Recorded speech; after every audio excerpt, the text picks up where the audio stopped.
what if I told you that one of the most important gold rushes in history didn't happen in California or Alaska or Australia, but in Canada?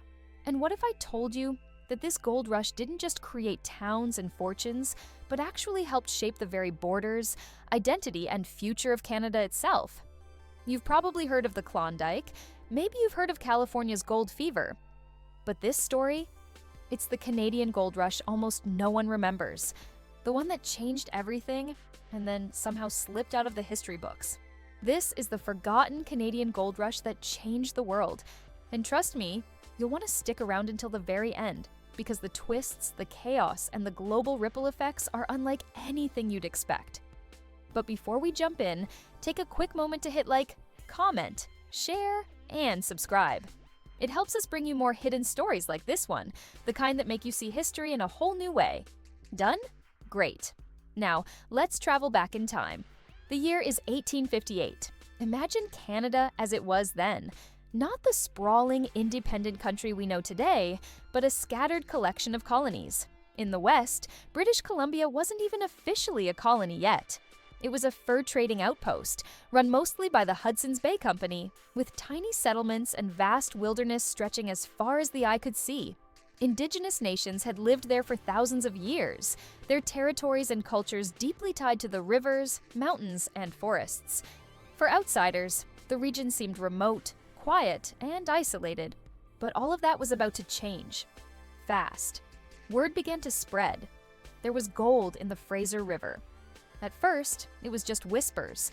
Rumors carried north by miners who had worked in California a decade earlier, men who knew the gleam of real gold when they saw it. But soon, whispers turned into headlines. Newspapers in San Francisco declared that the Fraser River was overflowing with gold. The effect was immediate. Thousands of men, and some women, abandoned their lives overnight. They packed their tools, their hopes, and their dreams and set off for the north. By summer, Victoria, a tiny town on Vancouver Island, was overwhelmed. Picture this. In 1857, Victoria had just a few hundred settlers. By the summer of 1858, more than 30,000 miners had arrived, almost all of them in just a matter of weeks. The streets were jammed with tents, wagons, and shouting voices. Ships from San Francisco docked daily, spilling out crowds of eager fortune seekers. Prices skyrocketed, merchants sold out of supplies within hours. For a brief moment, Victoria became one of the busiest ports on the Pacific coast, rivaling San Francisco itself. And then came the rush up the Fraser. Imagine long lines of prospectors trudging through dense forests, paddling canoes up dangerous rivers, hauling bags of supplies on their backs. The journey was brutal. Rapids capsized boats. Trails collapsed into mud. Some miners starved before they ever saw a single nugget. And yet they pressed on, driven by the same dream, striking it rich. First, the gold really was easy to find. Nuggets the size of peas and beans glittered in the sandbars. A determined miner could pan out hundreds of dollars worth of dust in a single day, an unimaginable fortune at a time when a laborer's daily wage was $1 or $2. The Fraser River, once quiet, now roared with human activity. Camps sprang up overnight. Makeshift towns buzzed with noise. And behind the frenzy, a new power struggle was brewing, one that would change Canada forever. Here's the thing most people forget. This gold rush wasn't just about gold. It was about control. The sudden arrival of tens of thousands of mostly American miners terrified the small British colonial government. Many of the newcomers had no respect for British authority. They waved American flags, talked openly of annexation, and ignored local officials. Britain feared that if it didn't act quickly, the gold rush would turn British territory into an American frontier. And so, almost overnight, Britain declared the creation of the colony of British Columbia. Governor James Douglas was put in charge, and suddenly, Canada's west coast was no longer just fur trade land. It was a colony with laws, courts, and soldiers. Without the Fraser River gold rush, British Columbia might never have been formed at that time. And if British Columbia hadn't joined Confederation later, Canada as we know it today could look very, very different. But while the political drama unfolded, the reality on the ground was harsh. Indigenous nations who had lived along the Fraser for millennia suddenly found their lands invaded by strangers. Rivers they depended on for salmon were choked with mud from mining. Violence erupted. Some indigenous groups tried to push back against the miners, leading to bloody clashes. Others tried to trade, but often found themselves cheated or pushed aside. For them, the gold rush was not a story of opportunity, but of disruption and loss. Meanwhile, miners from around the world poured in. Chinese prospectors, many of whom had experience from the California rush, carved out their own camps. They often faced discrimination and were pushed to the less desirable claims, but through skill and persistence, they still managed to find success. Their presence would plant the seeds of Canada's early Chinese communities, though at the time, they were seen as outsiders. For many miners, dreams of instant wealth turned into nightmares.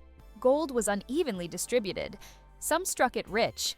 Others found nothing but empty pans and crushing debt. The landscape itself was unforgiving.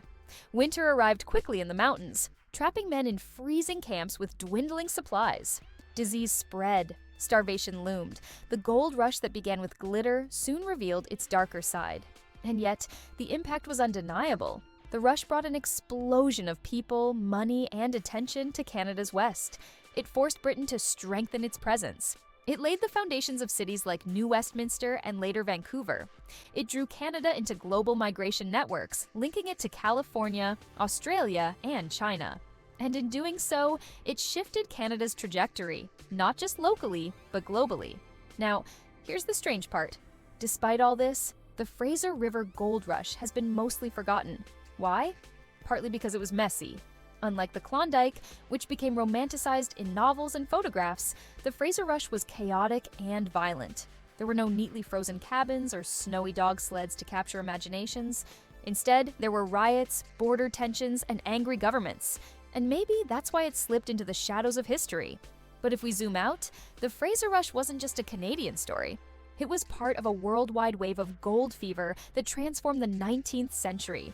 California, Australia, New Zealand, South Africa, Alaska, and yes, Canada, all experienced gold rushes that reshaped economies, sparked migrations, and even altered global trade. The Fraser River was one crucial link in that chain. Forget it, and you lose sight of how Canada was woven into this global story of ambition and upheaval. Think about this. Without the Fraser River Gold Rush, British Columbia might not have been created when it was. Without British Columbia, Canada's path to Confederation might have stalled. Without Confederation as we know it, Canada might not exist as a Pacific nation at all. And if Canada hadn't anchored itself on the Pacific, the balance of power in North America, and maybe even the world, would be different today. That's why this forgotten gold rush truly changed the world. Not because of the gold itself, but because of the chain reaction it set off. A rush that began with a few nuggets in a river ended up redrawing maps, shaping nations, and leaving a legacy that continues to this day. And here's where it comes full circle. Gold rushes were never really about gold. They were about dreams. They were about risk, migration, and transformation. The Fraser River Rush reminds us that history isn't always neat or glamorous. Sometimes it's messy, chaotic, and painful. But it's in those forgotten moments, the ones left out of the spotlight, where we find the real turning points. So the next time you think of Canada, don't just picture snowy forests or polite politics. Remember that once upon a time, Canada was at the center of a gold fever that shook the world. A fever that built cities, forced nations into existence, and changed the course of history. That is the forgotten Canadian gold rush that changed the world. And if you enjoyed uncovering this hidden story, don't forget to like, comment, share, and subscribe. Because there are countless more stories like this. Stories that change the way we see the past, and maybe even the way we see the present. Stay curious, and until next time, keep digging for the stories that matter.